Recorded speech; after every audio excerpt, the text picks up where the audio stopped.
Dream analysis. We'll introduce today the subject of dream analysis. We'll roll out the canvas to see how the landscape is, what is the meaning and scope of the word dream analysis, how we can define a dream, how we can analyze a dream, why dreams are so strange. We'll go into the rolling out basics today. And next time onwards, we will start looking at a more Freudian way of analyzing a dream. So let us go into it. Let us start with what a dream is. There are different definitions of what a dream is, because there is something called thought, there is something called dream, there is something called vision, and there is something called imagination. And often there is a confusion between these four entities. So thought is usually what we do in the normal, rational sense of the waking state. So when we are awake, usually what we do is thinking. So thought is very clear. Dreams are of two types: night dreams as well as day dreams. It is a mistake to think that dreams happen only at night.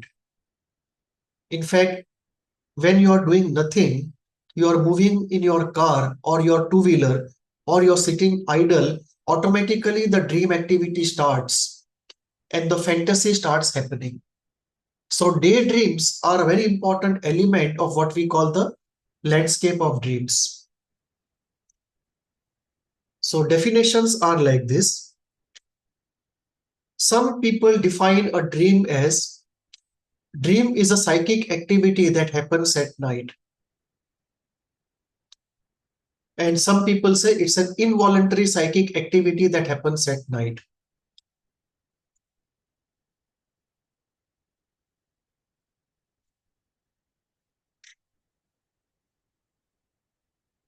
So we were starting with the definition of dream, and I said some people define a dream as an involuntary psychic. I forgot the word involuntary, but dream is an involuntary psychic activity that happens at night. Some people say it's just psychic activity which happens at night. The shortcoming of this definition is it does not cover the daydreams. Some people define it as it's an involuntary activity of the psyche, which means it can happen during daytime or it can happen during nighttime, but it's an involuntary activity of the psyche. The difficulty here is related to the concept of a lucid dream. What is a lucid dream? Usually we go to sleep and dreams occur. In lucid dreaming, we try to design our dreams for some purpose, which means there is an element of volition in lucid dreaming. So lucid dreams are one particular type of dreams where volition is involved. Obviously, if the volition becomes very high, then it becomes something like thought or a vision. It does not remain a dream. But if the volition is minimum, then it can still be within the broad definition of a dream. So the problem with this second definition is it does not cover lucid dream. So what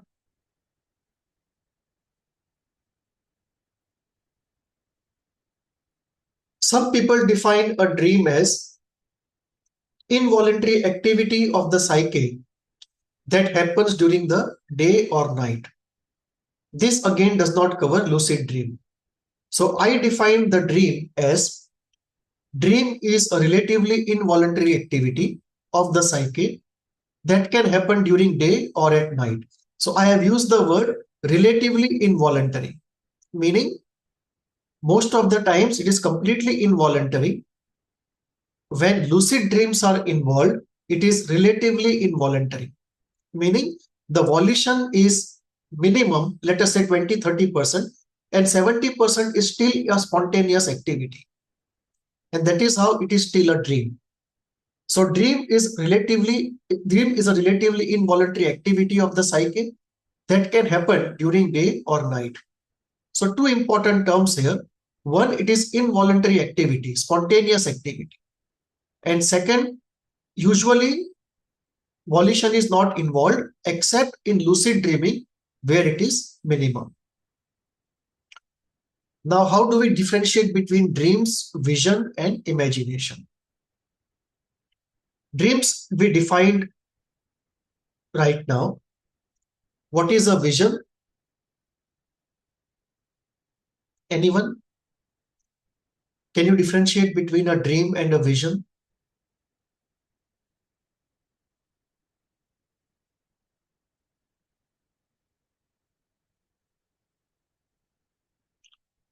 Okay.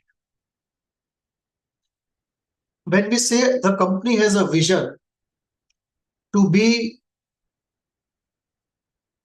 a 20 crore company in 5 years, why do we call it a vision? Because it is bound to reality by intent and content. That the intent is realistic and the content, it is based upon some realistic content. Let us say a company which is 1 crore company for 5 years wants to become a 25 crore company in next 6 months. It's completely divorced from reality. So there we will call it a dream. But if a 20 crore company wants to become a 25 crore company in 5 years, we would still say it is connected to reality in a strong way, in intent and content. And therefore, that is a vision rather than a dream. What is imagination? Imagination is a faculty which you use to create the product called dream. So how does the mind create dream? It uses imagination. It uses material from the memory. It uses logic. It uses emotions. It uses disguise. And all this put together are processed to create a final product called dream. So imagination can be used for dreaming. Imagination can also be used for thinking activity. So imagination is a neutral faculty which can be used in ordinary thinking process, in creative thinking process, in generating visions, and in generating dreams. It's a common faculty used for different purposes. So imagination is a faculty which is one of the entities used to create the final product called dream. Any questions on this?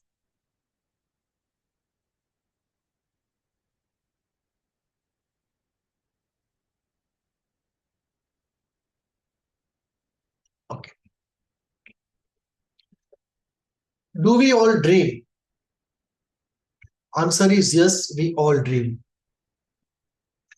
Some people say, I don't dream. In fact, they just don't remember their dreams. We don't remember our dreams because of repression in the unconscious mind. We dream because of something in the unconscious mind, and we don't remember also because of something in our mind. So when we talk about desires, fears, any event which is happening in the unconscious mind and it's trying to come up, there is a repression from the top. And that repression from the top does not allow the material from unconscious mind to come up. And that's one of the reasons we don't remember our dreams, because the moment we wake up, within 5 to 7 minutes, even the dreams that we remember will be repressed and we won't be able to remember anymore. And 99% of the dreams we just don't remember.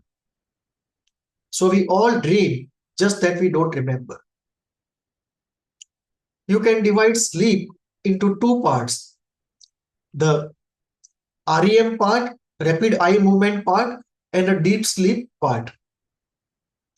Dreams are said to occur in the REM phase of the sleep. Scientists have done experiments on dream deprivation and sleep deprivation. And what they found was very interesting. If you deprive somebody completely of sleep, let us say, okay, first let us go. If you deprive somebody only of deep sleep, then the problem is more of biological nature. He starts feeling biologically off track. The problems are biological. If you deprive somebody of both REM and non-REM sleep, the problems are both biological and psychological. And if you deprive somebody only of REM part of the sleep, don't allow him to dream, then the problems which he faces are more psychological. Which means dreaming is necessary for good psychological health and also good biological health. Zoologists actually believe that all mammals dream. Not only human beings, but all mammals dream. We don't know because we can't talk to them and they can't talk to us. But when those in veterinary sciences, they try to understand the brain of mammals, they see REM-like patterns and they believe that mammals also dream. All mammals dream. Sleep and dream, they occupy a substantial part of our life. Sleep almost occupies 30% of our life, and dreams occupy, let us say, another 3%, including daydreams. So if you put sleeps and dreams together, they occupy a substantial part of our life. So there must be some evolutionary significance to dreams because of which this entity has survived the process of evolution. In some way, it must be contributing to survival, progress, and evolution. Unless dreaming is contributing in some way, either to survival or progress or evolution, it would not have passed the test of evolution. So there is a deep significance of dreams, and some people believe that in sleep and particularly in dreams, the coding of learning of the day goes somewhere into the genes, and that is then passed on to the next generation in some latent way. It is still a hypothesis, but many people believe in it. So now let us look at types of dreams. Any question till now?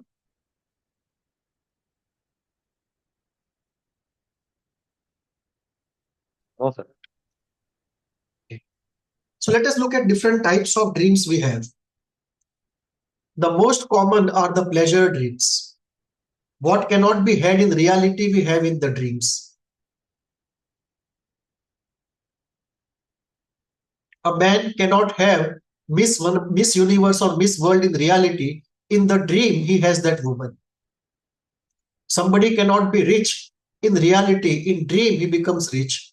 Somebody cannot be powerful. In dream, he becomes a leader. So there are the first category and the most common category of dreams are the pleasure dreams, dreams of pleasure. These are dreams of wish fulfillment. What cannot be had in reality is had in the dream. Second category of dreams are dreams of trauma. Any unresolved trauma from the childhood will someday definitely come up in the dream. So any unresolved trauma, either of the childhood or adult age, will definitely come up in dream, and that is a special category of dreams called the trauma dreams. Third category are problem-solving dreams. Let us say during the daytime you are working on some problem and it is not yet completely solved and you go to sleep. So during the sleep, you may have a dream where the problem-solving activity is going ahead. So those are problem-solving dreams. Many scientists had completion of their concept in dreams. For example, Einstein is known to have a dream which helped him complete his theory of relativity. Kekulé completed the conceptualization of the molecular structure of benzene in his dream. So these are problem-solving dreams.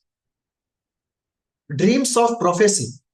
Some people have a dream about something which is going to happen in future. These are dreams of prophecy. Whether this is projection of a calculation based upon patterns, or there is something mystical or spiritual about it, that we will not go into at present, but we will just say this is a category of dreams. There are dreams of the body, meaning, let us say you have an urge to urinate at night, and at that very moment you have a dream of urination.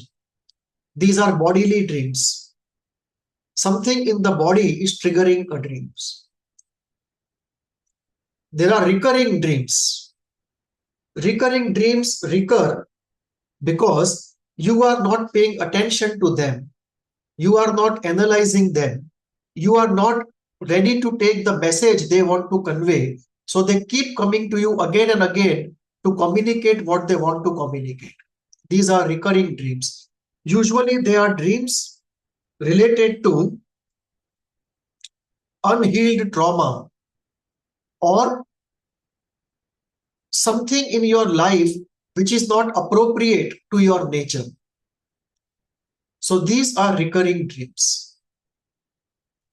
You can have a second category of dreams which is called dreams within dreams. You dream, and in that dream you are dreaming, which means the material is so difficult to accept that you have to disavow. You have to distance yourself from the material even in dreams. It is so repressed. It is so troubling. Another category of dreams is dreams of healing. Suppose you are doing some healing work on yourself, or you are going for therapy, and you can have a dream, and if you tell the dream to the therapist, he is able to make out that I have to take my therapy in a particular way. So dreams of patients often tell the therapist which way he should take for healing. So these are typically the dreams of healing. Another category of dreams is dreams of affect processing, meaning during the daytime, events happen, and in those events, affect is generated, feelings are generated. And those feelings have not been successfully processed by the brain, by the mind, and the processing is remaining, the closure is still not there. So to complete that processing, some dreams can happen. These are affect processing dreams. Then there is a category of dreams which is called dreams of program of life. That according to the program of life, you enter a particular phase. Let us say you enter the phase of going out into the world, doing a job and bringing back money for the family. In Jung's language, we will call it a hunter-gatherer stage. You have entered the working life age, but you are not working, you are still at home. So you can have dreams which tell you to embrace the program of life age appropriate. So these are program of life oriented dreams. So this is one way to classify different types of dreams. Any questions on this? Any category not understood? Sir, is this category mentioned anywhere in the literature or book which we can refer after the session? Two things can be done. I have not seen this anywhere. This is something I have generated. You can find it in my own book on dream analysis. Okay. You can find that book on Amazon.com. Right? Okay, sir. The book title is Dream Analysis by me. There I have classified, use this kind of classification. Okay, sir. Okay. Yeah. And what I will do is after the session, I will put the recording on the group, and you Okay. can see it later on if you wish. Thank you, sir. Yeah. Anyone else? You can put on your cameras. You don't have to put it off. I'm perfectly fine with it.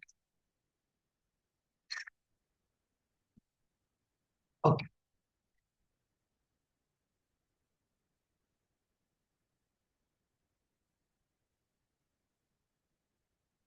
Another way to classify dreams is general dreams versus recurring dreams. So dreams which happen only once versus dreams which happen recurrently. Another way, general dreams versus dreams within dreams. Third way, general dreams versus lucid dreams. Lucid dreams, as we said, are dreams which you create by design or which you want to direct to some extent. That there is 20-30% volition and 70% spontaneity. There's a very good book upon this by Stephen LeBourge, I think. It's called Lucid Dreaming. It's a very popular book in which he talks about what is the use of lucid dreaming, how to use it for healing, and so on. We can talk about dreams versus nightmares. What are nightmares? Often in dreams, you wake up, and when you wake up, you feel very anxious. Palpitations are very high. Some people can feel a lack of breath. Some people can feel a lot of perspiration, going cold in the body. These are nightmares. Nightmares are particular type of dreams where the defensive work of the unconscious has failed. So the full effect has come up. And that full effect, which has suddenly come up without any defensive action, that is what leads to the fright, the panic-like situation. You can also classify dreams as dreams, normal dreams versus problem-solving dreams. Now, why do we do dream analysis? What is the purpose of it?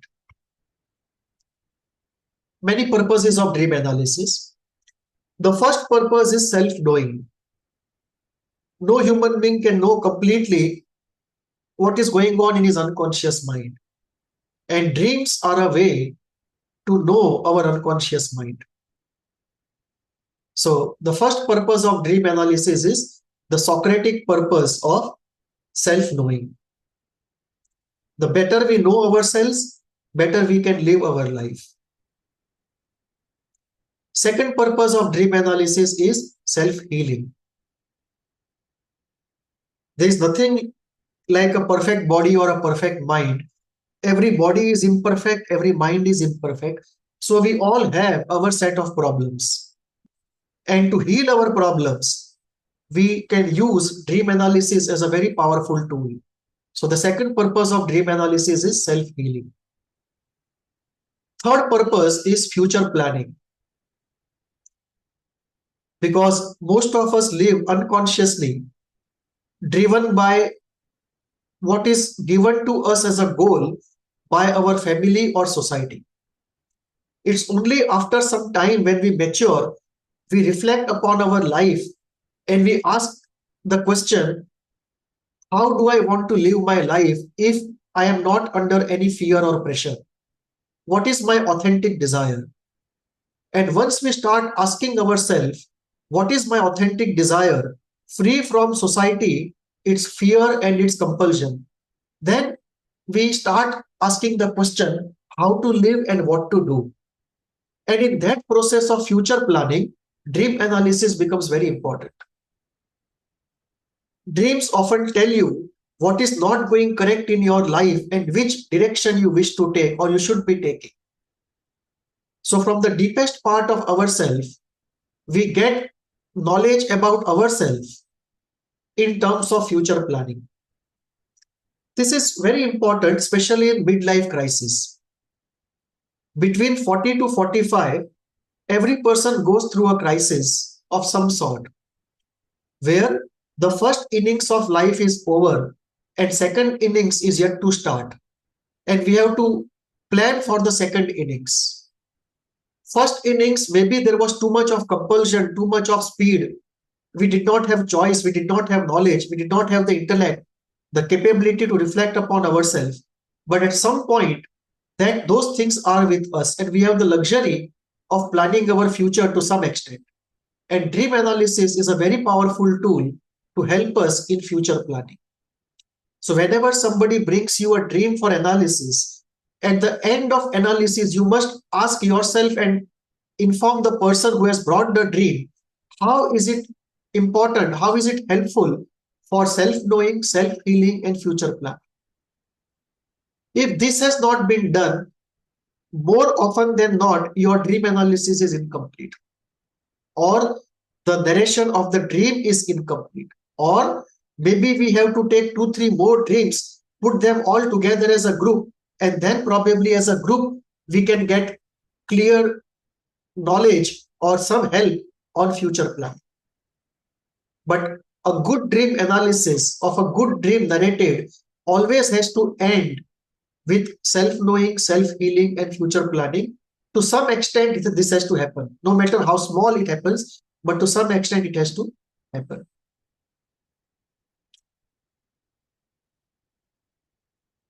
One group of people who are interested in parapsychology, like out of the body travel, meeting those who are dead, precognition, knowing the future, retrocognition, knowing the past, and things of those type, which are covered under what is called parapsychology. So some people use dreams for parapsychological exploration. Another group uses dreams for problem solving. If you meet Jungian therapists, they will always say this. If you put them any question and they don't have an answer, they will say, let me sleep over it, let me dream over it and come back to you. They use very deeply dream analysis, especially the Jungian therapists, to do problem solving of a deeper type. Another group uses dream analysis of lucid dreams or lucid dreaming itself for self-healing or self-development.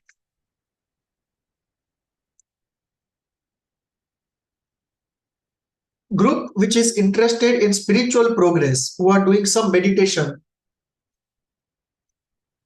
some spiritual ritual or some spiritual process,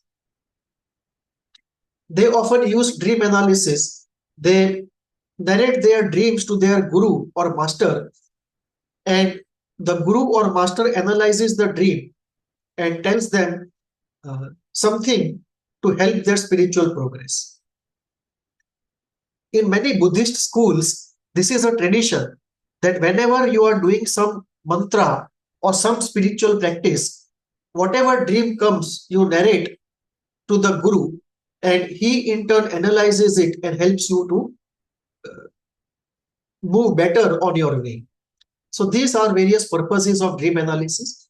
We will be focusing on the first three: self-knowing, self-healing, future planning. This part we will not go into.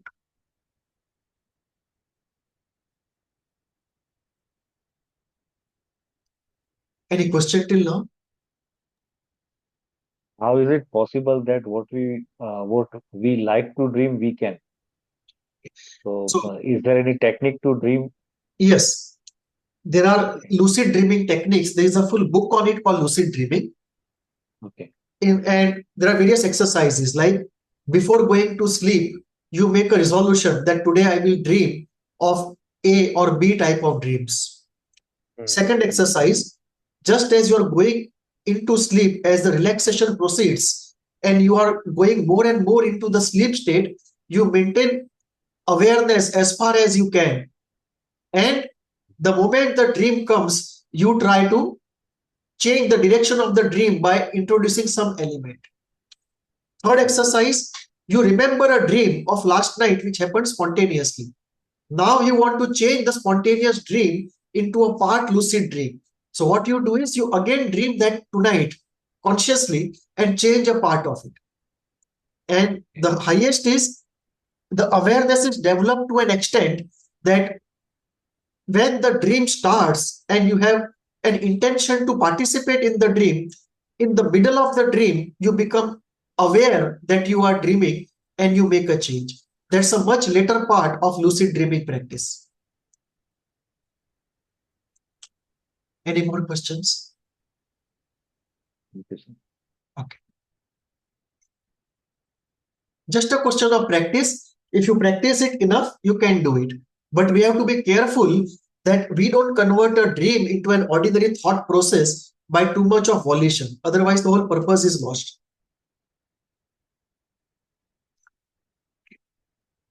Now we come to a very common question which everyone has.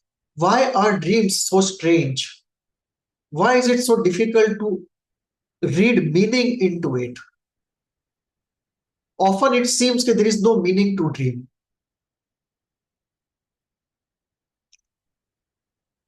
They seem almost absurd and they are very strange. So why are dreams so strange? Some of the reasons are here. Dreams are strange because, first, the language of dreams is primarily visual, whereas we are used to an auditory language. Second, the grammar of language is different. And third, there is disguise and coding in the dreams. Okay? So dreams are strange because of three reasons. Number one, the language is different, it's primarily visual, although you can have audio dreams also. Like once upon a time, I had a dream. It was an audio dream where I did not see anything. I only heard a statement, and the statement was, "Your phone is in Pakistan." Isn't it interesting? Yes, sir. Can everyone switch on the video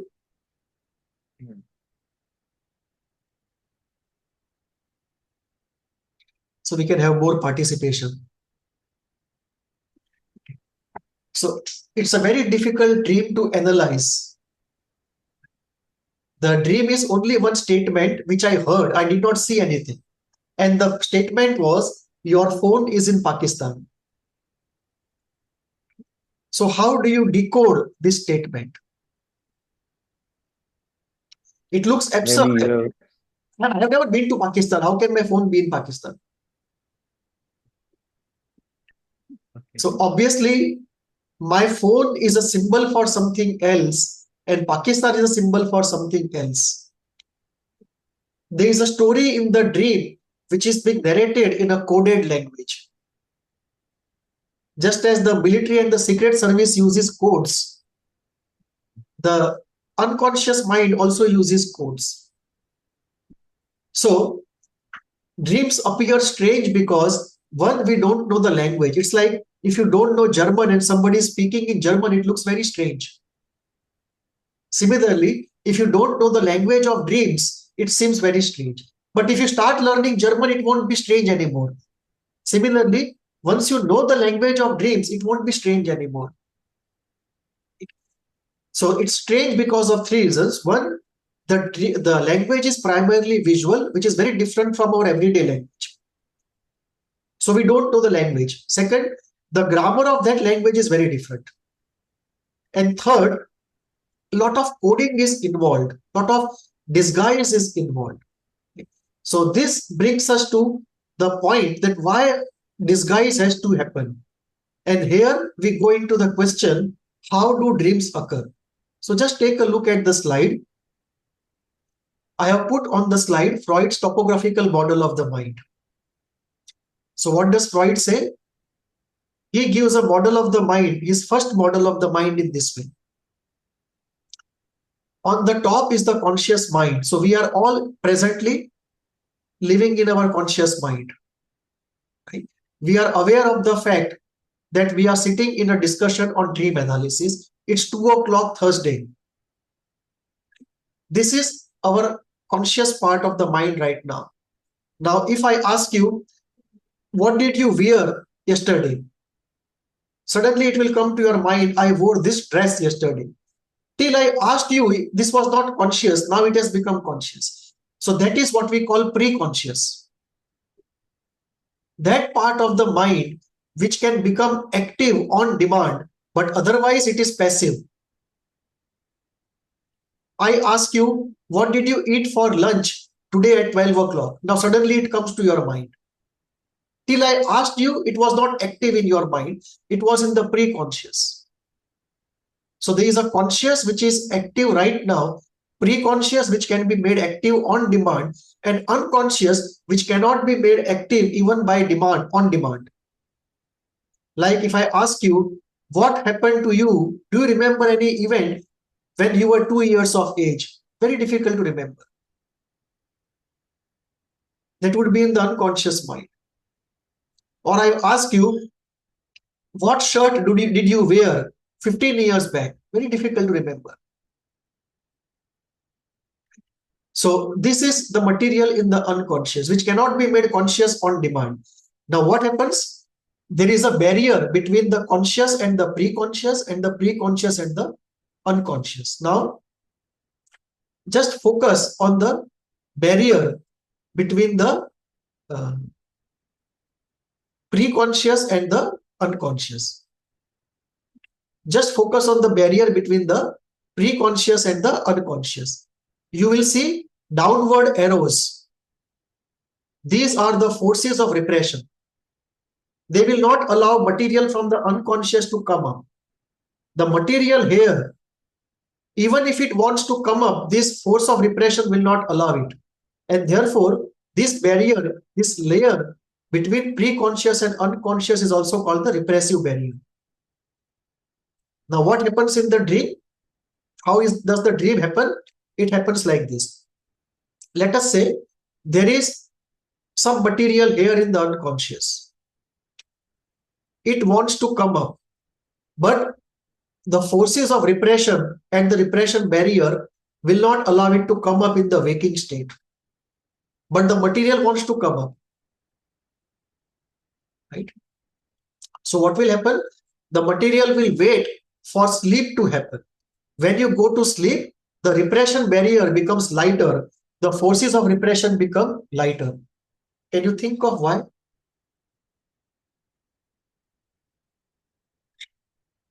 Why should the forces of repression be weaker in the sleeping state?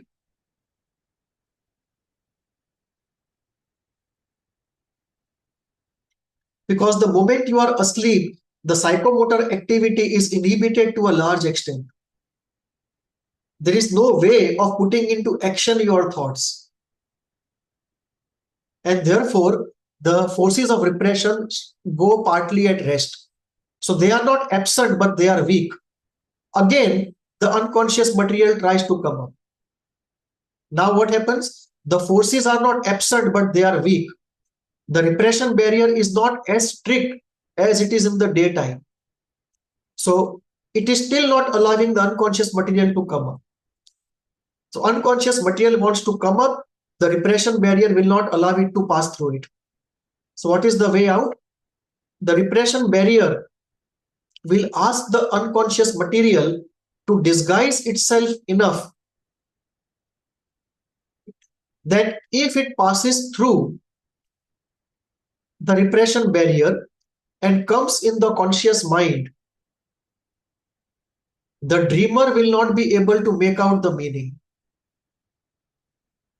So if enough disguise is made by this material that even if it is known by the conscious mind in the sleep or even while awake, you can't make out the meaning of it, then only after enough disguise, this material will be allowed to pass the repression barrier and emerge as a dream. Which means the unconscious material which wants to come up has to undergo a disguise. And this disguise is what makes it strange. So disguise is the coding of the dream. That you have a raw material here. Now, why is this repression barrier not allowing this material to go? Because as it is, if it comes into the conscious mind, it will lead to unpleasant feelings like anger, guilt, shame, envy, sadness. and we don't want these feelings.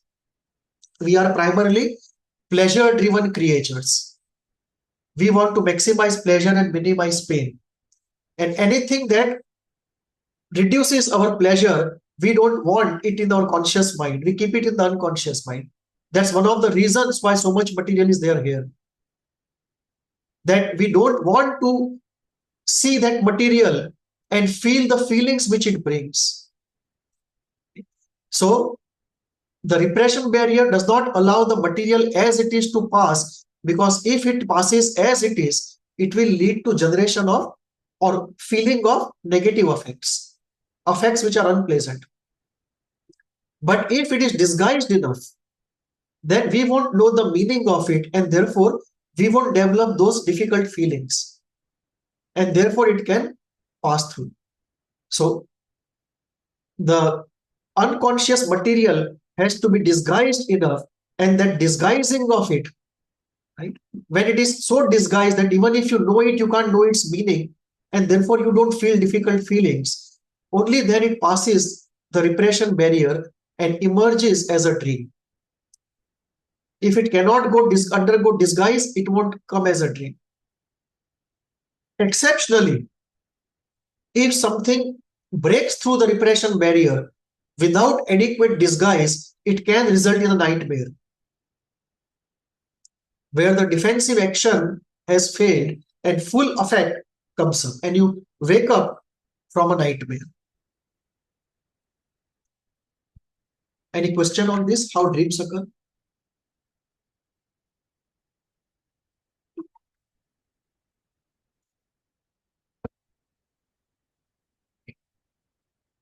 Now, some technical terms. The dream, what we call normally a dream, in psychoanalytic technical language, we call it the manifest dream. So what we call normally the dream, we call the manifest dream. So it is here in what we see, the manifest dream. But this manifest dream is not actually the raw material here in the unconscious. So what has happened?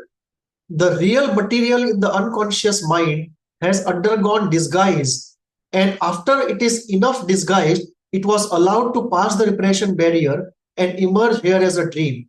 So this dream that we see, we call manifest dream. And the material in the unconscious, before disguise happens, the real material, that we call the latent content. So the latent content in the unconscious mind undergoes disguise and emerges as a dream in the conscious mind, whether it is awake or asleep. Is it clear? What is latent content and what is manifest dream? Latent content is the disturbing content in the unconscious mind, which cannot pass through the repression barrier as it is. It has to undergo disguise. And after undergoing a disguise, it appears to us as dream, or what we call manifest dream. So manifest dream is nothing but a disguised form of the latent content.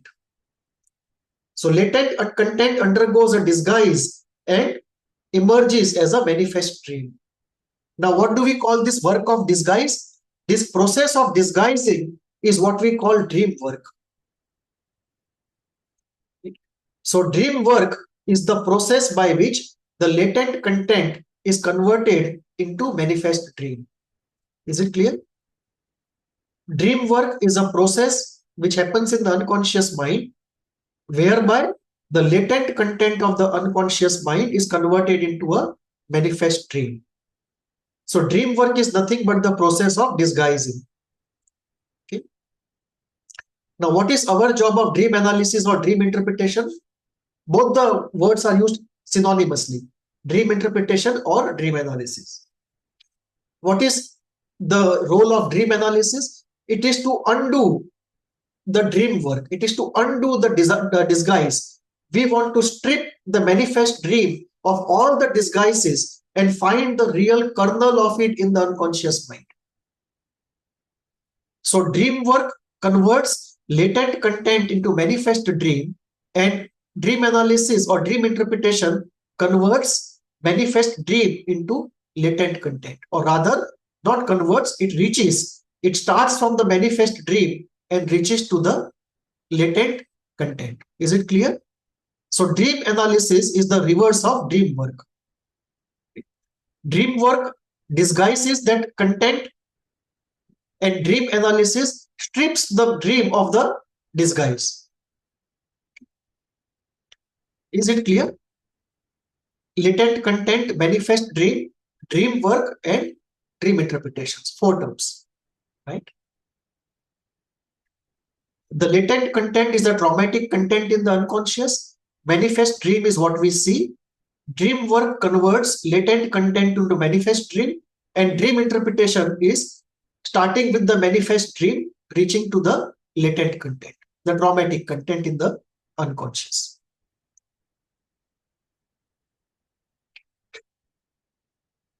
So how does the disguise happen? What are the elemental processes that constitute dream work? We said dream work converts latent content into manifest dream. So what are the entities which are involved in this dream work? If we know how disguise happens, then we can undo the disguise. If we don't know how disguise happens, we can't undo it.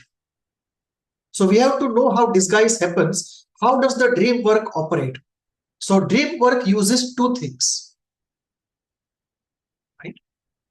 One, it uses all these defenses which are here. All these defenses are used, all these entities are used for disguising the latent content. How many of you know these defenses?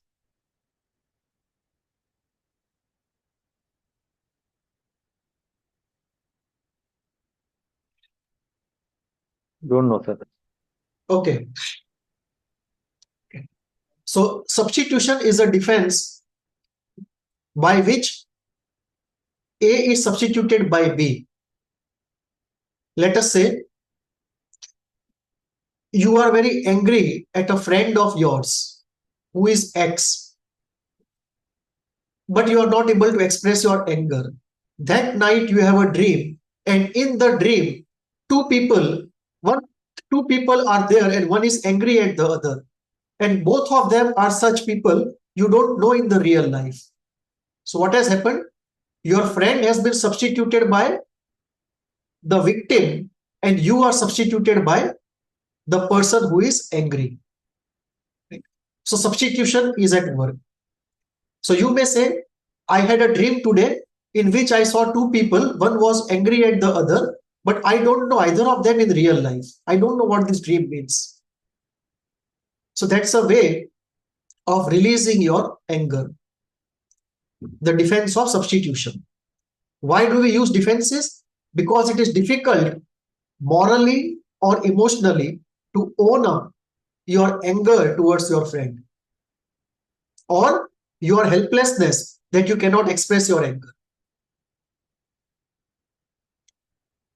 Symbolization. So substitution dreams you can easily see. In the dream, somebody in real life who is A is substituted by X, and somebody in real life who is Y is substituted by Y, Z. Symbolization. Anyone can give an example? Please put on the video so it's a participation.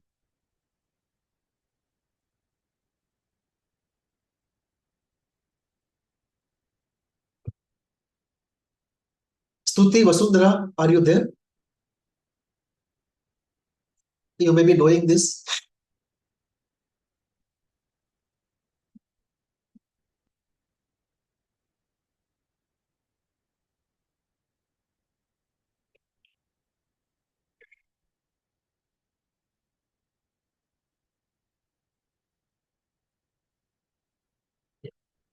Yeah, please give an example. Symbolization in dreams.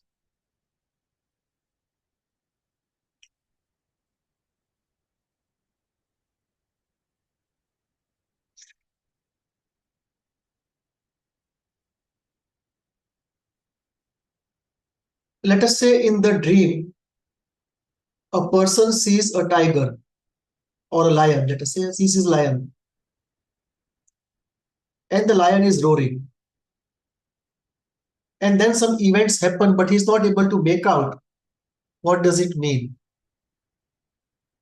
And when you start analyzing the dream, you realize that the lion was actually a symbol of his father, that his father was a very aggressive person.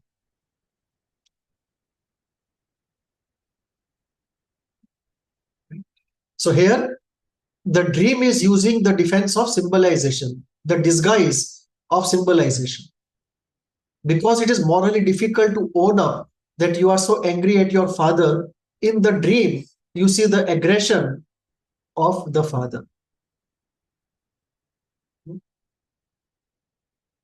So the lion here becomes a symbol of your aggression towards your father, or the lion may be symbol of your father's aggression. You can also have a situation where, let us say, a child goes to a zoo and sees a lion, and in the night he has a dream of the lion. There, in his dream of the child, the lion may literally be the lion and not be a symbol. Whereas in the dream of an adult, it can easily be a symbol. So if there's something you experience in the daytime and you see the same in the dream, it may or may not be a symbol. But what you don't see in the daytime, that definitely, not definitely, but more often than not, is a symbol. Symbol meaning X stands for Y. X is not representing itself. For example, somebody can see a snake, and the snake to that person means somebody very cunning. So if a daughter feels that her mother is very cunning, she can see a snake in the dream, and the snake will be representing her mother, who is very cunning. So it can be any form of symbolization. Intellectualization. Somebody tells a story but just keeps the emotions out of the story. That he's telling you a traumatic story, but he's telling you in a very intellectual way. There are no feelings associated with it, when in fact, very deep feelings were aroused when it was actually happening. The defense of intellectualization. Inversion. You can see a road on the top and cars are moving, hanging upside down. Or the rail tracks are above and the train is moving below. Or all the buildings are upside down, hanging from the sky. These are inversion. The defense of inversion. Role reversal. In the dream, the boss becomes the employee and the employee becomes the boss. Condensation. This is one of the most difficult defenses to make out. Condensation means 2-3 things come together to become one. Let me give an example. Many years back, I used to go to a building, and the routine was like this. I would go to that place twice a week or thrice a week. I would go to the ground floor, get into the lift, and go to the second floor. Just opposite to this building was another building, where at the ground floor there was a sari shop. Those who are in Ahmedabad will know Kalaniketan. That sari shop was there. One day I had been to that place, and that night I had a dream. The dream was, I am standing in a lift, but the lift is a huge lift. It's almost like 20 feet by 20 feet lift, almost like a room. And at the bottom of the lift are a thick mattress covered by white bed sheet all across the lift, and the lift is moving. Now what has happened here? There is condensation. What is condensation? Two elements are fused into one. Which are the two elements here? Anyone?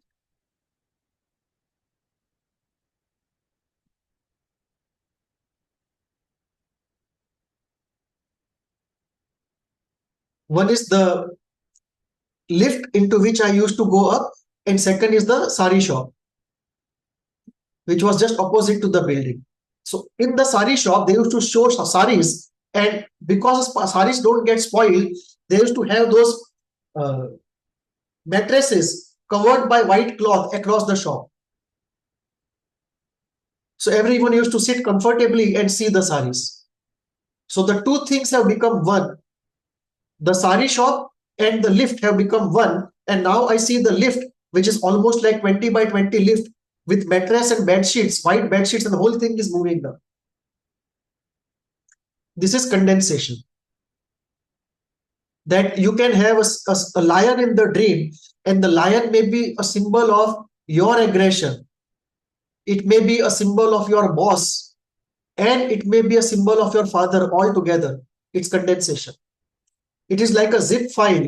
When you open the zip file, three things come out of it. So when you try to analyze the condensation, it's very, very difficult. It requires practice. And one of the ways to know it is to ask for free associations. Like somebody comes to you and he says, I have a dream, I saw a lion. Ask him, when you think of that lion, what 5 words come to your mind spontaneously? And these free associations will give you some hint at condensation. And of course, your experience will add to it. Displacement. Displacement means one entity is displaced from one to the other.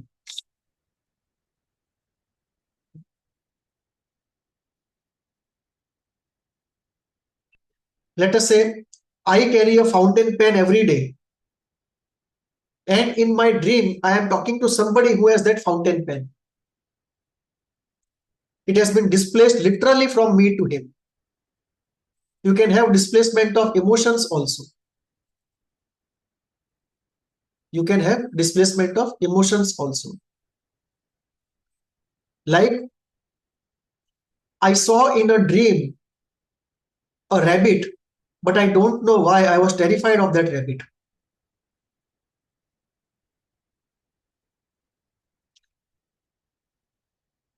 What has happened here?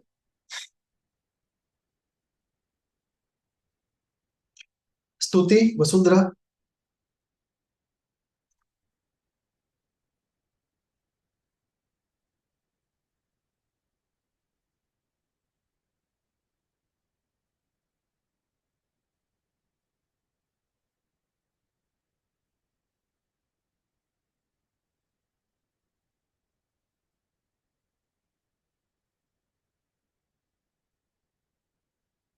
Uh,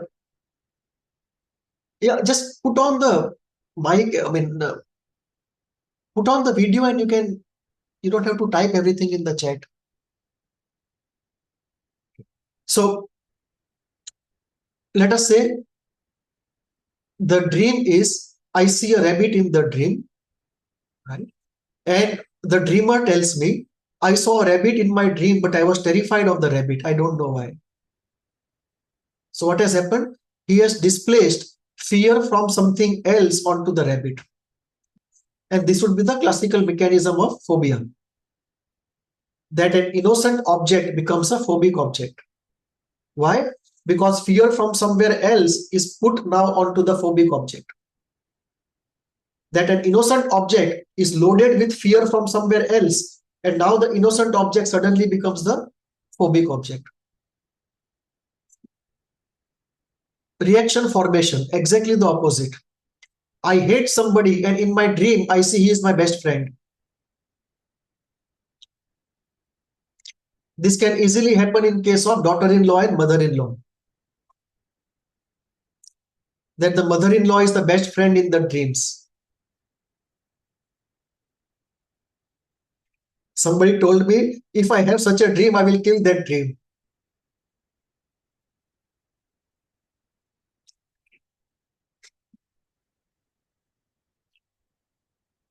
Omission. You dream of a particular event, but you omit a certain part of the event. And usually that has to do with something unacceptable. Projection. I am angry at somebody, but I say he is angry at me. So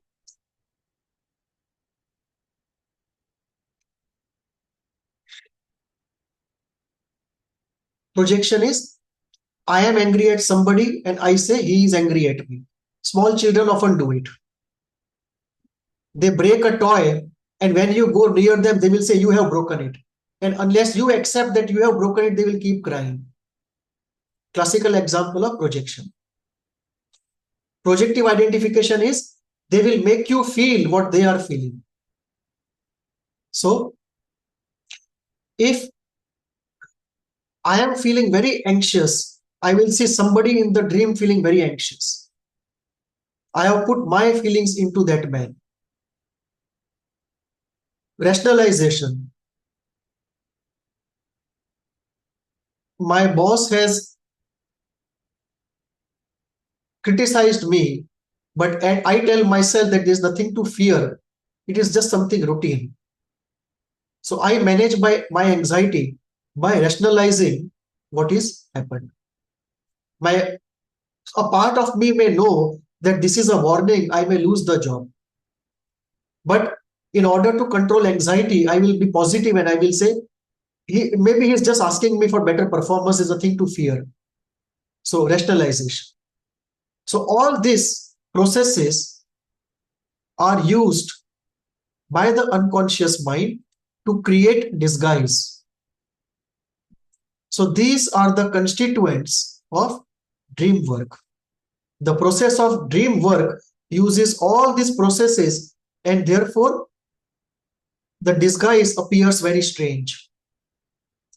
So when we say why dreams are very strange, they are very strange because they cannot happen unless disguise is at work. And for disguise, all these elements are used. And apart from this, what is used is what is called secondary revision.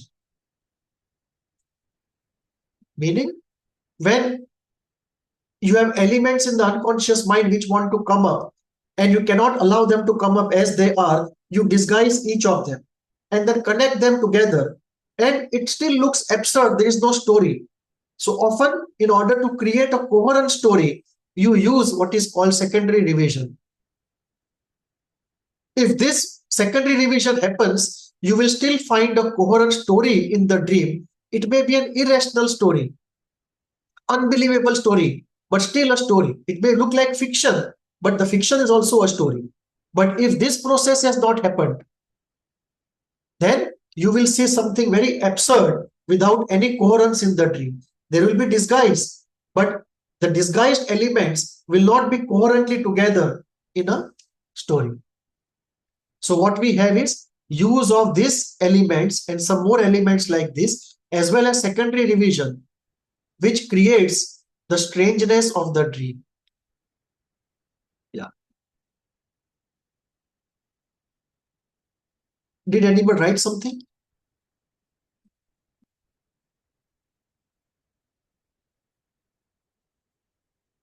Yeah, Vasundhara, what do you like to repeat?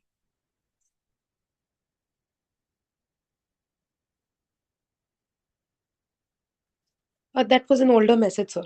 Okay. Okay. So any problem with this? This is how the dream work happens. This is how disguise happens. And this is why dreams are so strange, because they undergo this kind of process of manufacture. The manufacturing process itself is such that the dream appears as strange.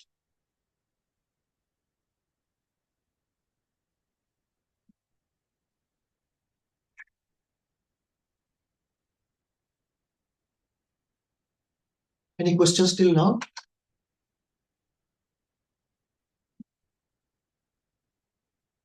Okay. Now, how are dreams related to psychoanalysis? They are central to it. Dream analysis is very much an important part of any psychoanalytic therapy. So if you are practicing psychoanalytic therapy, there is no way you cannot do dream analysis. It's a inevitable integral part of psychoanalysis. Freud calls dream the royal road to the unconscious. And Jung says dream present to us the unvarnished truth. In practice, one good dream analysis is equal to 10 to 15 good sessions. Why so?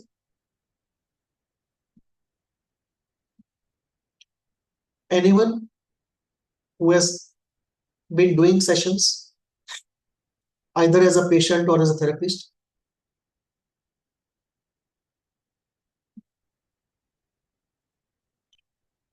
Because in psychoanalytic psychotherapy, usually we use free association. The patient comes and speaks whatever comes to his mind, and from that we try to deduce what is happening in the unconscious mind. So imagine the unconscious mind to be a room, or imagine the unconscious mind to be a building with many rooms, and you are standing outside one of the rooms, and the only way the material can come out is from the cracks of the window or the door. There are cracks in the door or the window, and only through that some material can escape. That is how we proceed very slowly. But if you can open one window, you can see a large part of the room. And dream analysis is like opening that window. Then it's almost a direct entry into the one small part of the unconscious mind. No dream can obviously give you the whole of the unconscious mind. In fact, nothing can give you the whole of the unconscious mind. But one dream is almost like opening one of the many windows, and you see some section of that room. So that is very important. Initially, patients find it strange because, like everybody else, they believe unknowingly, ignorantly, that dreams are meaningless. They don't mean anything. Slowly, as you bring to their notice the importance of dreams, they become more and more vigilant, and they start bringing more and more of their dreams. And when you interpret that, it helps them, right? And when they feel helped because they know themselves better, they get some help in living, and then they start bringing even more dreams. When in psychoanalytic therapy you have to do Oedipal exploration, very few people are comfortable with Oedipal exploration, with Oedipus complex. So their dreams can be used, because if you ask somebody to monitor his dreams, inevitably within some time you will find some Oedipal dream or the other. And that, if therapeutic alliance between you and the patient is good, he will feel safe to discuss that Oedipal material with you. It presupposes lot of safety, lot of trust between the two.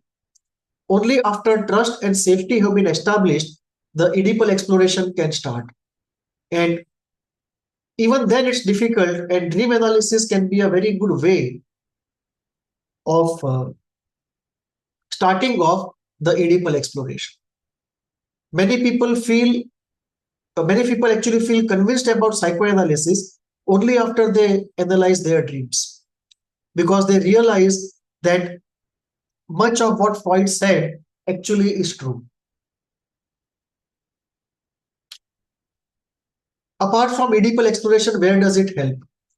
Extremely repressed patients, for whom it's very difficult to be in touch with their feelings and bring anything emotionally important in the session.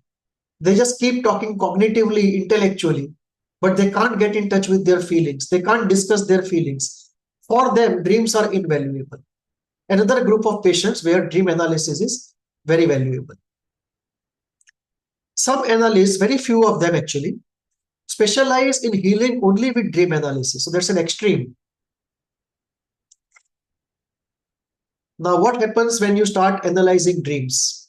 Like a few years back, I used to anchor a dream analysis group. And one Sunday of every month, we used to meet and bring our dreams, and we would collectively analyze our dreams. What we saw was, as you do more and more dream analysis, it becomes increasingly difficult to remember your dreams, because the unconscious mind works double hard to make sure you don't remember the dream. Why we are so afraid to know ourselves? It's a very human thing. That all human beings have a paradoxical desire. There is a desire, there is a terrible desire to be understood, and there is a terror of being known. So there is a very deep desire that we should be understood, that we should understand ourselves. At the same time, there is a paradoxical fear of knowing oneself. Carl Jung used to say it very well. He said, the most terrifying thing in the world is to know oneself completely. It's not easy. Any questions on this? How dreams are used in therapy?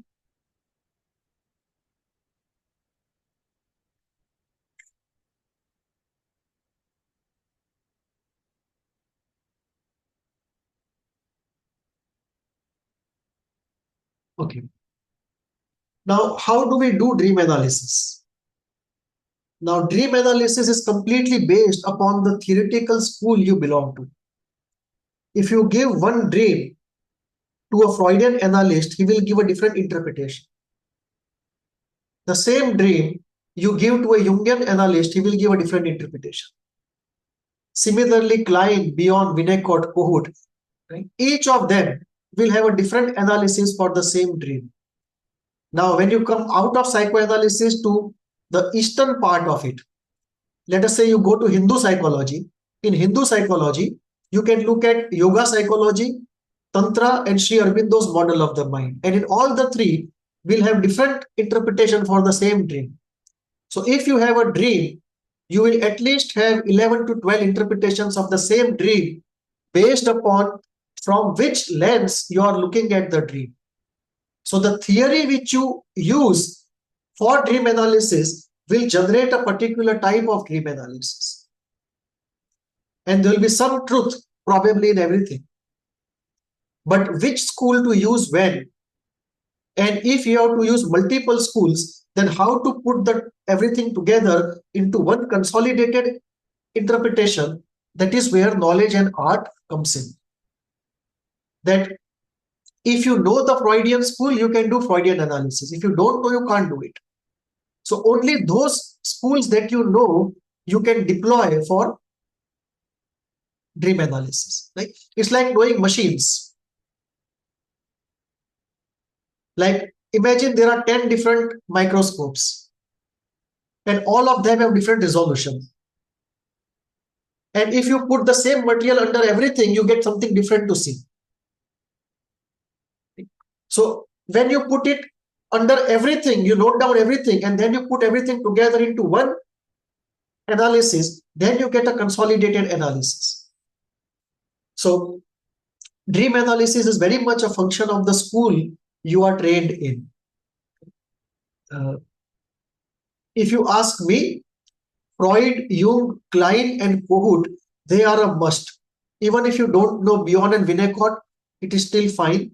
But Freud, Jung, Klein, and Kohut are a must from the Western side, the landscape of Western psychotherapy. And on the East, you can have many schools of psychology, especially if you look at the Hindu psychology part. You can look at yoga psychology, Tantra, Sri Aurobindo's approach to psychology, and each of this will give you a very different analysis. So if you look into my book, you will see the same dream analyzed using all of this, and then one consolidated explanation. So the book, what the book does is this. First, I introduce Freud, and 5 dreams are analyzed using Freudian method. Then chapter 2 is Jung. So we analyze 5 dreams using Freudian and Jungian method. Chapter 3 is Klein. So we do Freudian, Jungian, Kleinian. That's why we keep building up. And as we go towards the last chapter, we have 7 interpretations of the same dream. and then we consolidate the 7 into one holistic interpretation. So it's necessary to know these schools before you can deploy them for dream analysis. And that is where it becomes complicated.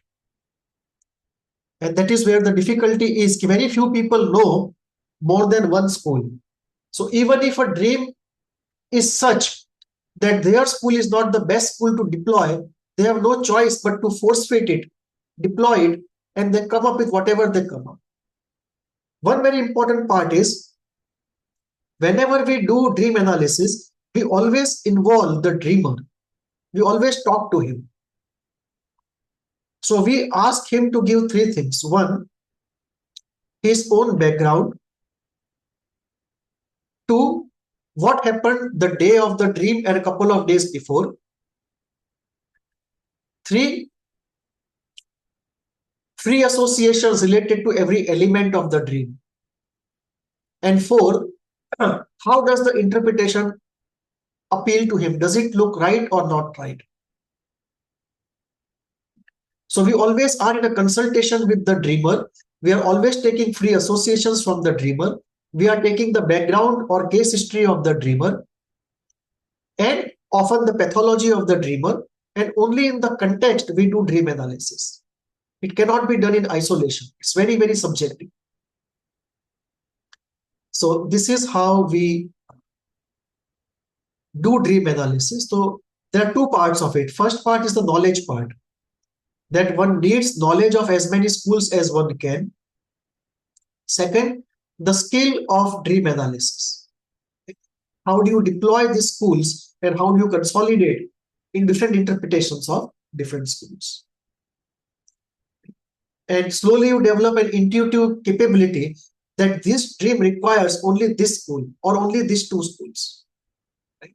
That you have a dream and you say, in this part of the dream, I have to apply Freud, and in this part of the dream, I have to apply Klein. And it happens intuitively later on.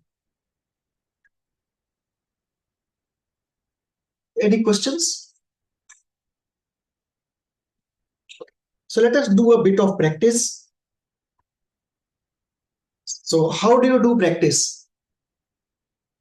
The first is you have to know the schools, and second, you have to do practice. If you want dreams, you can take your own dreams, dreams of your friends, family members, but don't involve family members. It's very embarrassing. Involve your friends, your patients, and yourself. And if you want more dreams, go to Facebook. On Facebook, there are some dedicated pages of dream analysis. What happens is people who can't pay for dream analysis, they put up their dreams for having dream analysis for free. And you can take up those dreams and do analysis and give it to them on Facebook and see if it helps them. It's a very good way of testing what you know about dream analysis. Does it practically work or not?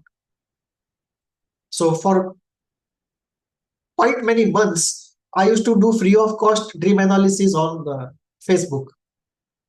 So this dream is one of the dreams from Facebook.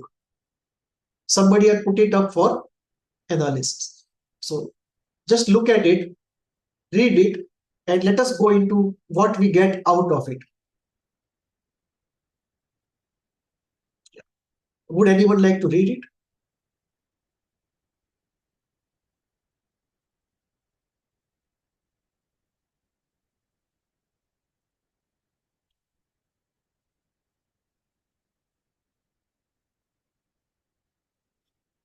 I can read it.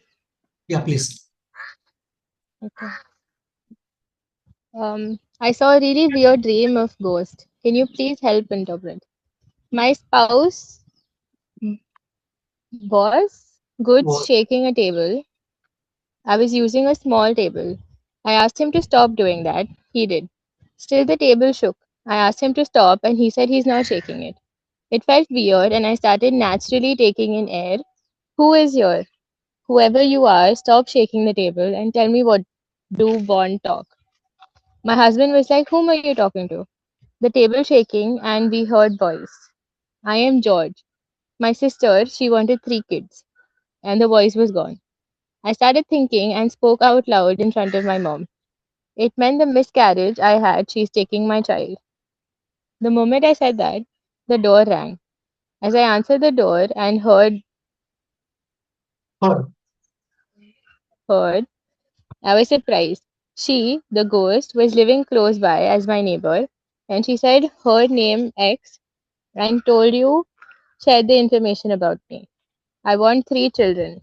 I could see her very fine face for the first time, and she looked simple and beautiful. I told her, you already took my child. She said, I want more. I told her again, you took my child. After this, I woke up. I was not happy. I was sad and I was not happy, sad, scared, or worried, but started to think, do I have to lose more children? Do I have negative somethings lurking around? So you can see grammatically it's not correct the way she has put it. And this is something we also consider as slips in writing. That the slips in writing can just be a mistake or it can be a leak of the unconscious.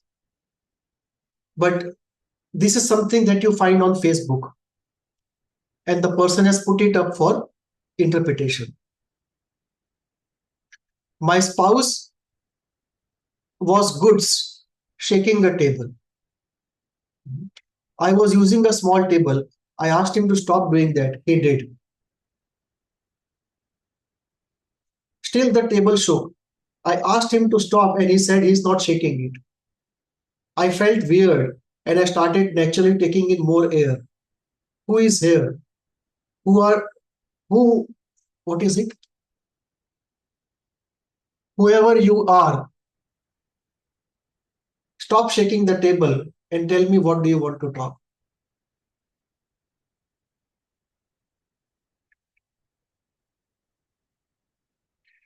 Anyone who would like to take a stab at what is it? What is the nature of the dream? Is it a problem-solving dream? Not that scientific type? Is it an anxiety dream? Yes, it is definitely an anxiety dream. What is the anxiety about?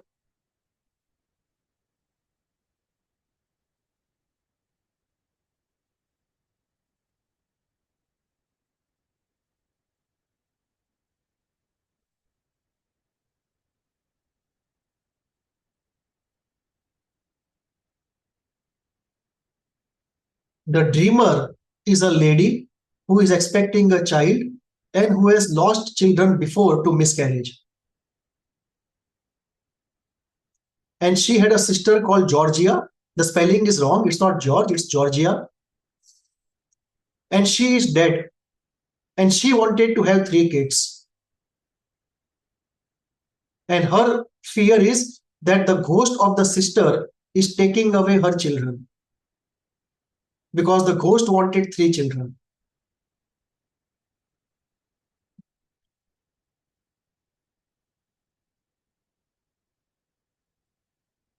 What is the nature of the mind we are looking at?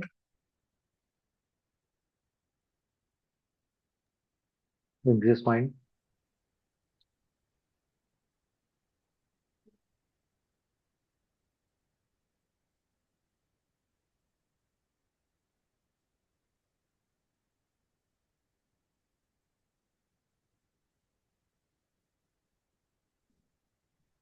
Let us look at what the elements represent. So this is the manifest dream.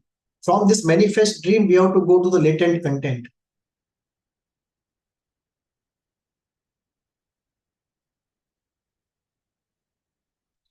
So my spouse was shaking a table. I was using a small table.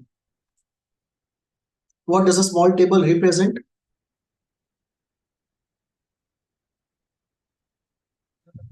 A small child. It's about a small life and it's about a small ego strength. There's a condensation. The condensation is the small table represents a small life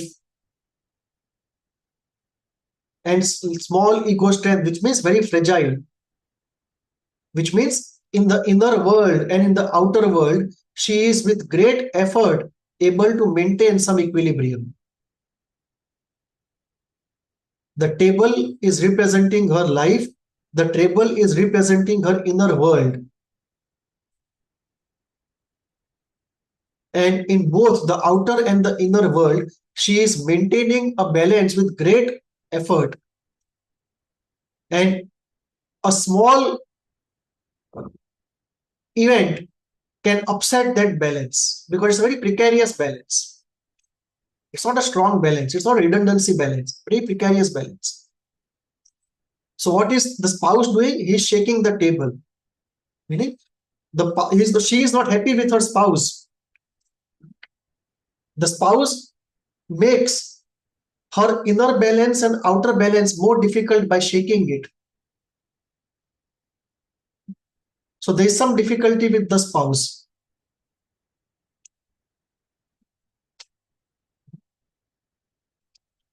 So the table is representing her life in the outer world and inner world, precariously balanced by her with great effort, and the husband is not contributing to balance, he is contributing to imbalance.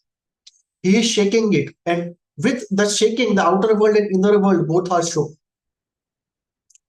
I felt weird and I started naturally taking in air. There's hyperventilation out of anxiety. And then what happens? She says, my spouse told me he's not doing anything. So I asked, who is here? Who is doing it? What is it? Displacement. Why does she need the displacement? Anyone?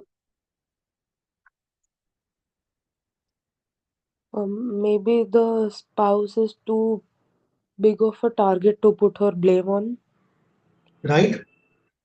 We don't know her story, but it may be that the spouse is too dominating, too aggressive. So if you find fault with him, which might be rightful fault, he might still attack you. Or he may be somebody who won't tolerate any criticism and will leave you. So there can be a fear of attack. There can be a fear of loss. Or there can be a fear of one's own anger. That if I accept my spouse is not good, I have to accept my anger towards that spouse. And that can mean loss or attack or spoiling of the relationship. So what I do? I get into displacement. And I say, my spouse is not shaking my table. It is some ghost who is shaking the table.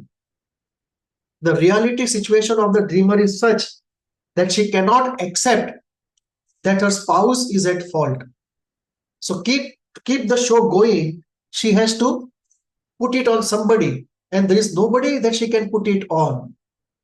Either there is nobody in life, or everybody is too strong and too aggressive.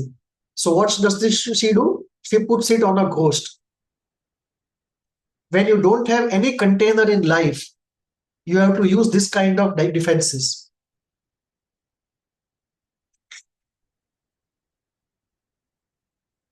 What else happens? She is afraid to lose her child again.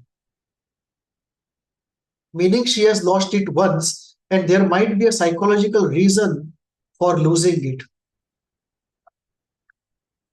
It might be that she does not want the child, or it might be, unconsciously speaking, not consciously speaking, or it might be that the aggression towards the husband is carried out in this way, or might be the aggression towards the husband and the father both, or even the mother. We don't know the story. It can be a psychologically driven miscarriage to some extent. And she is afraid because unconsciously she knows that I have so much of aggression in me that it might go and again do something which it has done before. And then how do you create a defense for it? There is a fear that what if people come to know? So you create a defense by saying that my dead sister is coming and she is telling me, I have taken away your past children and now I will take more of them. So there might be a secret desire not to have a child or to destroy the child, and it's covered up by putting it on the ghost. It's a displacement to save oneself in the eyes of others from shame and attack, and from oneself from one's own guilt. What else can you see in the dream? Possibly, we don't have the case history, but so we can only speculate. But what more can we speculate?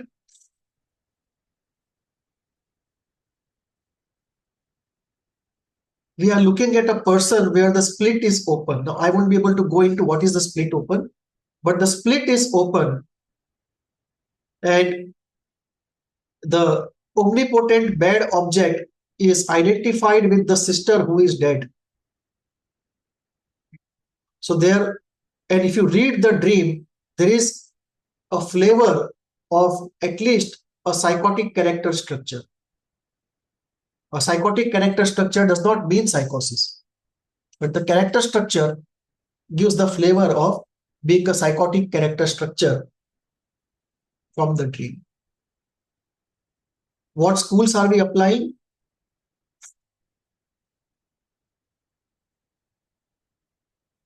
We are applying the Freudian and the Kleinian school. Primarily, it's a Kleinian dream. The idea of projection, of split, the idea of not a projection, the idea of split, the idea of devouring are primarily Kleinian ideas. And when we look at the person relating to the spouse in a particular way, like a great dominating father whom you cannot confront or take to accountability, it's a very Freudian idea. So it's a primarily what we are applying is the Kleinian school and a bit of Freudian school. We can go on and on. One dream can easily take 2 hours to 3 hours if we are with the dreamer in discussion. But just to give a concise flavor of it, this is how it can be done. Let me hear what you have to say about the dream or the dreamer. Each of you, let us have a few words from everybody.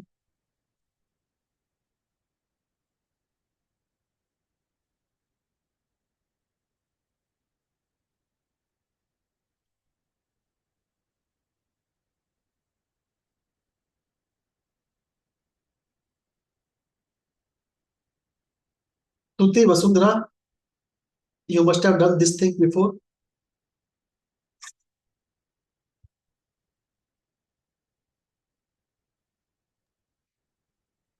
For me, this is the first session of dream interpretation. So Correct. altogether new subject, yeah, altogether new subject. But just I would like to go in depth with your book and the reference book also. So I purchased one this Freudian of this dream analysis. I read 2 page before 1 year, and then then I put the book in the shelf. So the normal starting book is Sigmund Freud's book called Interpretation of Dreams. Yes, that I do have, sir. Yeah. So after that, you don't have really much about it. There's another book, Carl Jung, by Anthony Stevens. And in that book, he elaborates on the Jungian technique of dream analysis and on the difference between a Freudian technique of dream analysis and a Jungian technique of dream analysis. So that can be another good book, Carl Jung by Anthony Stevens. So Interpretation of Dream by Freud, Carl Jung by Anthony Stevens, and third is the book that I have written, Dream Analysis. The three can be useful. Don't go by what many people try to standardize it. Some people have come out with what is called a dictionary of dreams. That if you see this symbol, what does it mean? It doesn't work that way. It's too subjective. So if you are proceeding on the basis of something is better than nothing, no harm in reading those books, no harm in referring them, but not to take it as prescriptive knowledge. Yeah, right.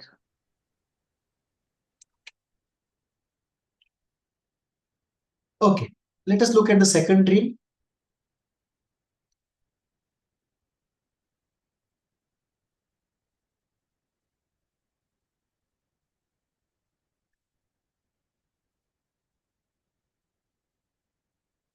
I saw myself and a couple of other friends pulling our friend Preeti, my mother embodying her. Outer was my mother and inner was Preeti, out of the house to convince her to get married. There was a whitish line drawn few feet away from the main door. She could be pulled up to that line but not beyond. Then we gave up by accepting her choice. All this was being done by us in light-hearted, friendly manner, but our friend was in a serious mood. The dream ended there.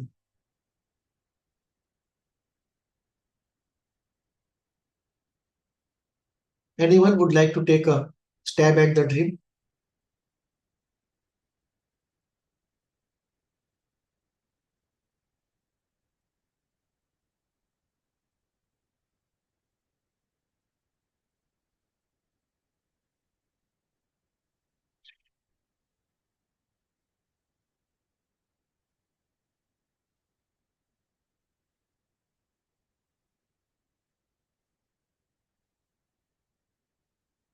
Um, I think this is a reflection of this person's own desire to not get married, maybe. Correct. Very correct. So here you see a very literal visual condensation. The mother and Preeti are condensed into one, and Preeti is symbolizing the dreamer herself. So there is I a, uh, yeah, sorry. I also think maybe the desire to not get married is coming from like seeing her mother's marriage because correct, the body is her mother's and like Preeti is her in this situation. correct, correct. So obviously the desire not to get married or not to have a, we don't know from, we don't have the case history, but it more usually than not is a choice out of trauma. It's more often than not a traumatic choice. So what the Preeti symbolizes the dreamer, and there is a condensation, which means the person is torn between her desire and the mother's desire, and the mother is overbearing not only in the outside world, but she has also got into her inner world. That even inside of her there is the voice of the mother, and there is a struggle not only in the outer world but also in the inner world. And although everyone who uh, encourages her to get married, they do it in a light-hearted, friendly way, often with a smile. She feels it very serious and disturbing inside, and she doesn't want others to do it. So, what is the outcome of the dream? She wants everyone to allow her to be herself. She wants to be free from the mother in the outer and the inner world. And she wants everyone to know how disturbed she is when everyone is forcing her to get married. That for her, for others, it may be a jovial banter, but for her, it's a very disturbing event inside of.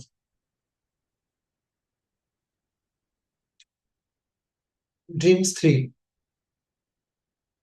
Just woke up from a dream which has rattled me. Can you help me interpret it? I don't remember the full dream, but I remember aspects of it. I was on my house terrace, and suddenly there was a charging black bull, and it was after me. I dodged it for a while, but it got me. I did not feel any pain. I got tossed away, but I also tossed the bull. Someone or something was attacking my home. I tried locking all the doors from outside, preparing for the fight.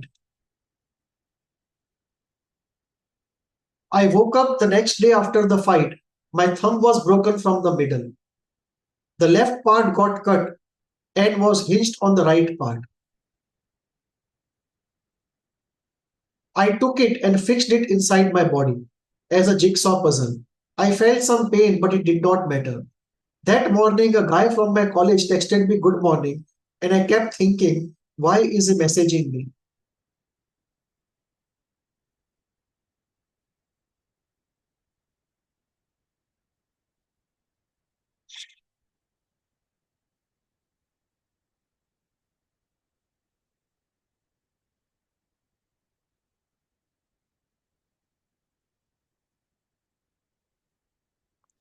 Um, for the injury on the thumb, I'm not sure, but I think that person might be injured in real life, and maybe they felt pain while they were sleeping, and that got reflected in their dream. Quite possible.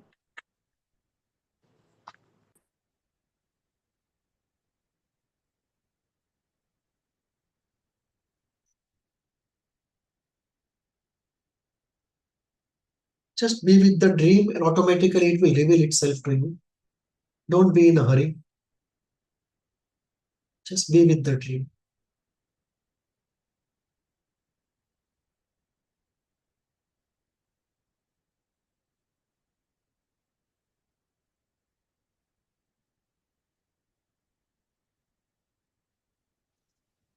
For the second one, I feel like there's clearly the dreamer has a difficult decision that they might find threatening and they're trying to prepare for it, or there's an actual threat that they're trying to avoid for safety. Right? Right. Yeah, something is threatening their safe place, maybe because they were in my home, in their home, sorry. Correct. So one rule of the thumb in dream analysis is just convert the outer story into an inner story and look at what each element can represent in the inner world.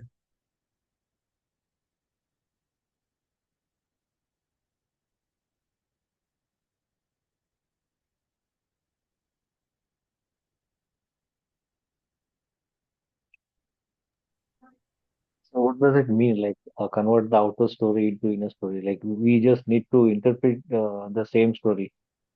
Yeah, like uh, Okay. this this event which is for example, I was on my house terrace and suddenly there was a charging black bull. Now what can this mean in the inner world? Mm-hmm. Yeah. That the event which is there in the manifest dream, what would be the latent event actually be in the unconscious mind, which is disguised and put up like this?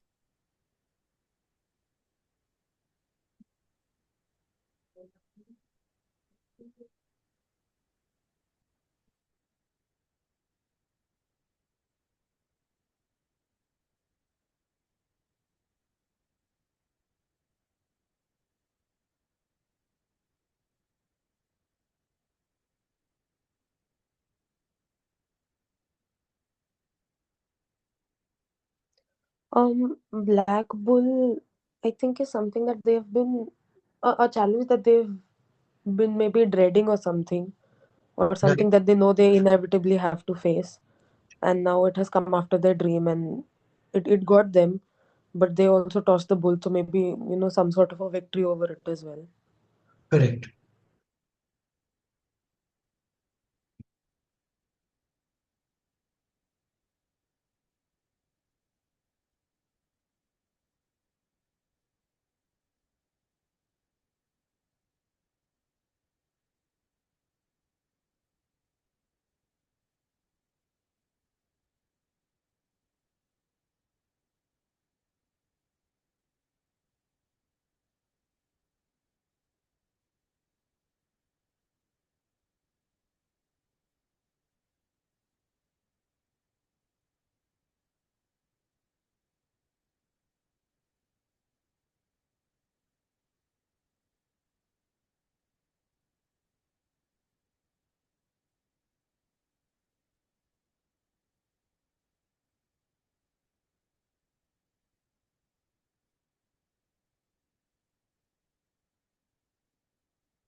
We don't know the case history. We also don't know whether the dreamer is a lady or a man. That will also give to some direction to the interpretation. Like uh, this can easily be a dream of somebody who has been abused. It can easily be a dream of somebody who has been abused repeatedly, or a woman, or it can easily be a dream of somebody, a man, who has been dominated repeatedly and is now wanting to fight back.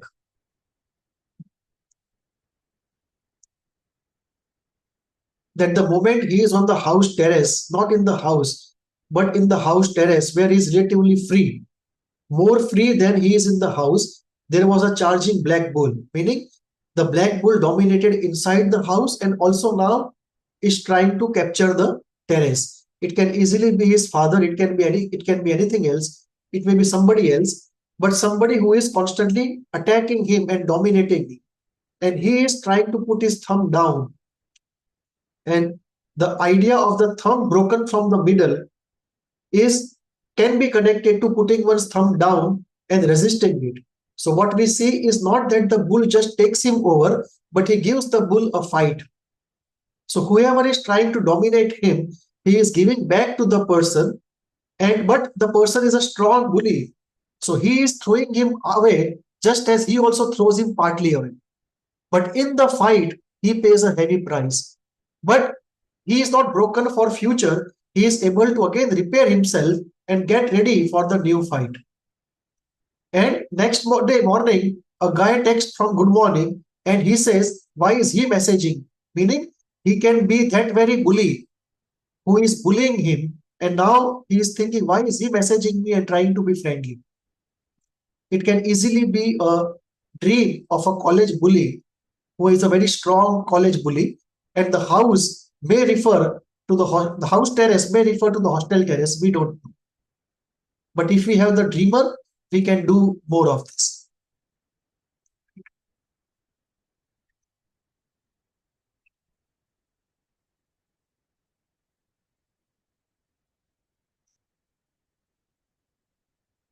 Dream 4.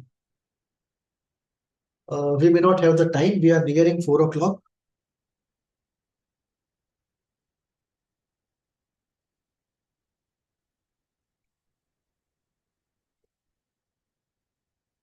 So let us stop for the day and open for questions. We have 2 minutes to go.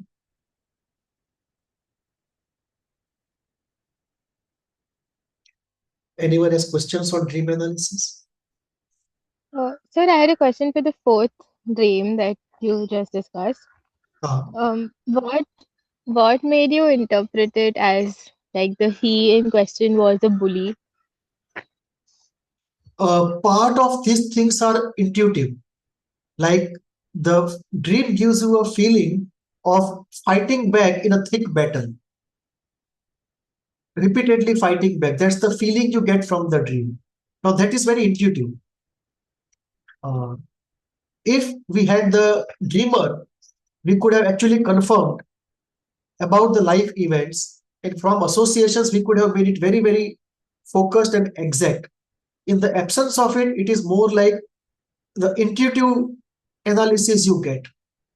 So that's a very intuitive thing, that you get the feeling of repeatedly fighting somebody who is dominating, and that person throwing you and you also throwing that person. So it's like you have also grown your strength to fight back to a dominating person, but you get injured more than that person, but you are able to fix yourself and be prepared for a future battle. So those are the facts of the case, and from those facts I get this idea of there being a bully, and the last statement where he says, why is he messaging me?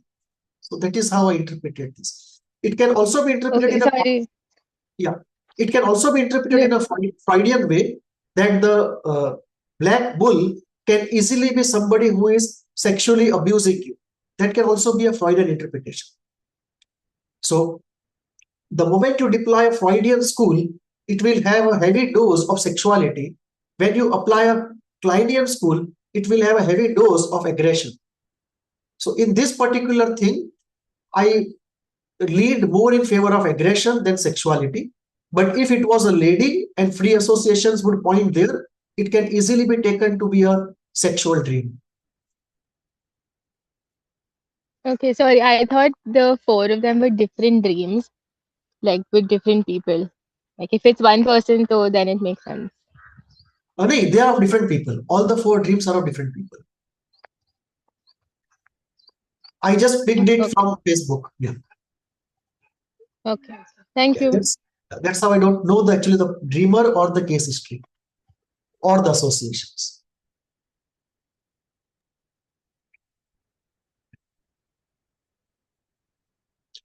So what we are doing is every Monday 2:30 to 4:30, we are having this class of psychoanalysis, and one by one we are taking up the schools.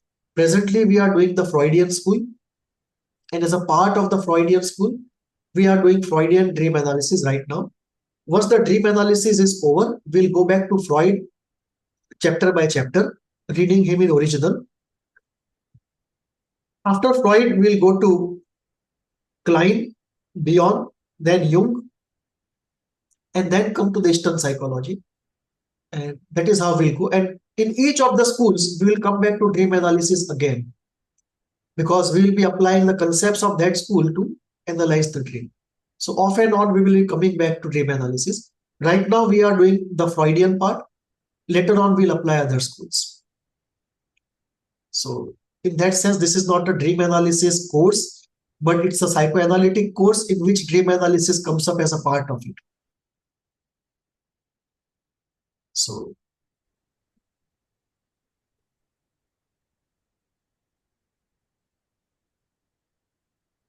should we stop for the day?